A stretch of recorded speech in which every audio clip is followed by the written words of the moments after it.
नमस्ते आप सभी को। मैं रीना ढिल्लो एक बार फिर से आपके सामने नेट जेआरएफ से संबंधित सामग्री लेकर उपस्थित हुई हूँ। इससे पहले हम वृंदावन लाल वर्मा को पढ़ चुके हैं। आज हम पढ़ेंगे भारतेंदु हरिश्चंद्र जी को, जो एक बहुत ही महान लेखक हुए हैं। इनका जन्म 1850 में हुआ और मृत्यु 1885 में हो गई थी। 35 वर्ष की छोटी सी आयु में ही इन्होंने बहुत ज़्यादा नाम कमा लिया और इतिहास के पन्नों में अमर हो गए। इन्हें भारतेंदु अर्थात भारत का चांद भी कहा जाता है। ये एक सफल अभिनेता व नाटककार थे, इसलिए इनको पता था कि वाक्य ऐसे लिखे जाने चाहिए नाटक में जिन्हें हम रंगमंच पर अभिनीत कर सके, प्रस्तुत कर सके। सबसे पहले इनके देख लेते हैं अनूदित नाटक। अनूदित जो दूसरी भाषाओं से लिए गए हैं, उन दूसरी भाषाओं में लिखे गए नाटकों से प्रभावित होकर के इन्होंने इन नाटकों की रचना की। जैसे पहला इनका नाटक है विद्या सुंदर 1868 ईस्वी में, जो चोर कवि द्वारा लिखित चोर पंचाशिका से प्रभावित है। अगला है रूपक, ये भी नाटक का एक रूप होता है। पाखंड विडंबन 1872 ईस्वी, प्रबोध चंद्रोदय मूल कृति थी और इसके लिखने वाले थे कृष्ण मिश्र। अब है व्यायोग, ये इसकी विधा है। नाटक, रूपक, व्यायोग, सट्टक, नाटक, ये क्या है? विधा है इन नाटकों की। तो अगला है धनंजय विजय 1873 ईस्वी, और ये जो कांचन कवि का जो एक नाटक था धनंजय विजय, उसी से ये प्रभावित हैं।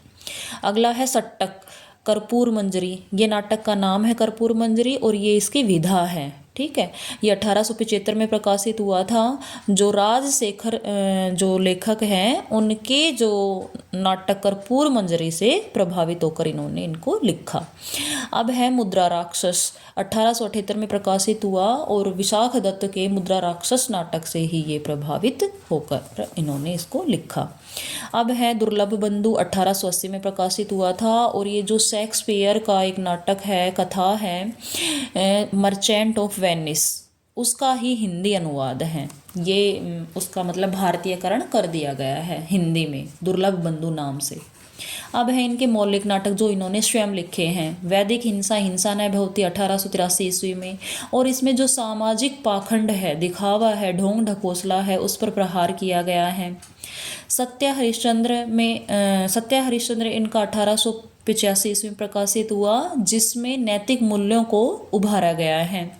श्री चंद्रावली 1876 ईस्वी में प्रकाशित हुआ और इसमें जो वल्लभ संप्रदाय के आध्यात्मिक प्रेम का सुंदर वर्णन है।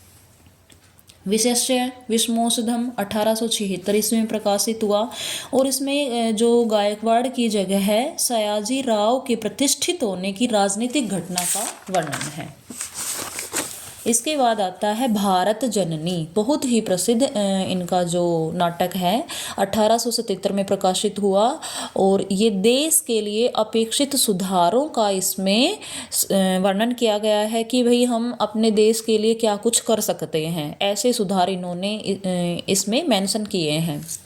भारत दुर्दशा, ये भी बहुत ही इनका मतलब प्रसिद्ध नाटक है, 1880 में प्रकाशित हुआ और इसमें ब्रिटिश शासन का प्रभाव व देश प्रेम दिखाया गया है कि जो ब्रिटिश शासन है वो कितना अत्याचारी है और जो लोग हैं हमारे देशवासी हैं, अपने देश को आज़ाद करवाना चाहते हैं, तो उन सब के बारे में भारत दुर्दशा में दिखाया गया है कि इनकी वजह से भारत की कितनी दुर्दशा हो रही थी।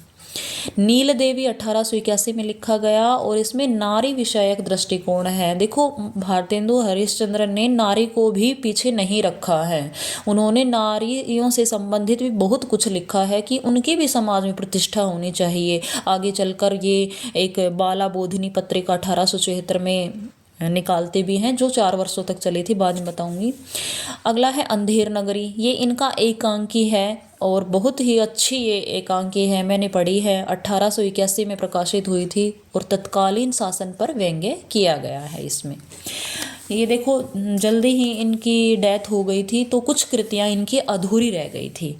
तो प्रेम जोगिनी 1875 में प्रकाशित हुई है इनके, और सती प्रताप 1883 ईस्वी में, प्रवास नाटक 1868 ईस्वी में, नवमल्लिका, रत्नावली और मृच्छकटिक, ये इनकी अपूर्ण कृतियाँ हैं जो पूरी नहीं हुई हैं।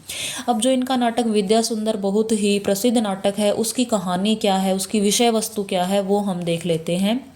ये एक प्रेम कहानी है। इसमें वर्धमान नगर की राजकुमारी विद्या और कांचीपुरम के राजकुमार गुण सिंधु के मिलन, प्रेम, व्याघात और विवाह का वर्णन है। ठीक है, वर्धमान नगर की राजकुमारी विद्या और कांचीपुरम के राजकुमार गुण सिंधु के मिलन, प्रेम, व्याघात, विवाह का वर्णन है। पाखंड विडंबन में जो वैष्णव धर्म की ओर इनका झुकाव हमें देखने को मिलता है। वैष्णव धर्म जो विष्णु की सत्ता को स्वीकार करते हैं, शैव धर्म वाले शिव जी की सत्ता को स्वीकार करते हैं। धनंजय विजय अज्ञातवास के समय गायों की रक्षा के लिए अर्जुन का कौरवों से युद्ध तथा उत्तरा और अभिमन्यु के विवाह की कथा का वर्णन धनंजय विजय में किया गया है। अब आता है इनका कर्पूर मंजरी। राजा चंद्रपाल तथा कुमारी कर्पूर मंजरी के प्रेम और विवाह का सुंदर वर्णन है। ठीक है, कर्पूर मंजरी में। और भाई मुद्रा राक्षस, चाणक्य और राक्षस के राजनीतिक दांव पेच, नंद का नाश, चंद्रगुप्त का सम्राट होना तथा राक्षस द्वारा चंद्रगुप्त का मंत्रित्व स्वीकार किया जाना वर्णित है। दुर्लभ बंधु में जो शेक्सपियर का एक सुप्रसिद्ध नाटक है मर्चेंट ऑफ वेनिस, उसकी कथा का ही भारतीयकरण कर दिया गया है ताकि वो हमें आसानी से समझ में आ जाए। अब कुछ इम्पोर्टेंट बातें हैं वो देख लेते हैं। 1868 ईस्वी में कविवचन सुधा पत्रिका का संपादन किया, जो पहले पाक्षिक थी, बाद में ये साप्ताहिक हो गई थी 1873 में। ठीक है, 1868 से और 1873 तक ये पहले पाक्षिक थी, 15 दिन में निकलती थी, बाद में साप्ताहिक हो गई, अर्थात सप्ताह में एक बार निकलने लगी। फिर है 1873 ईस्वी में हरिश्चंद्र मैगजीन पत्रिका का प्रकाशन किया। ये मासिक पत्रिका थी और बाद में इसका नाम चंद्रिका, हरिश्चंद्र चंद्रिका हो गया था। कई बार पूछा जाता है कि इसका क्या नाम हो गया था बाद में, तो हरिश्चंद्र चंद्रिका नाम से हो गया था। 1874 ईस्वी में बाला बोधिनी पत्रिका निकाली, जो 4 वर्षों तक चली। इसमें स्त्रियों से संबंधित बहुत सारी बातें उनको बताई गई थी और ये इनकी बहुत ही महत्वपूर्ण पत्रिका थी। ठीक है, धन्यवाद। आशा करती हूँ आपको मेरी ये वीडियो पसंद आई होगी।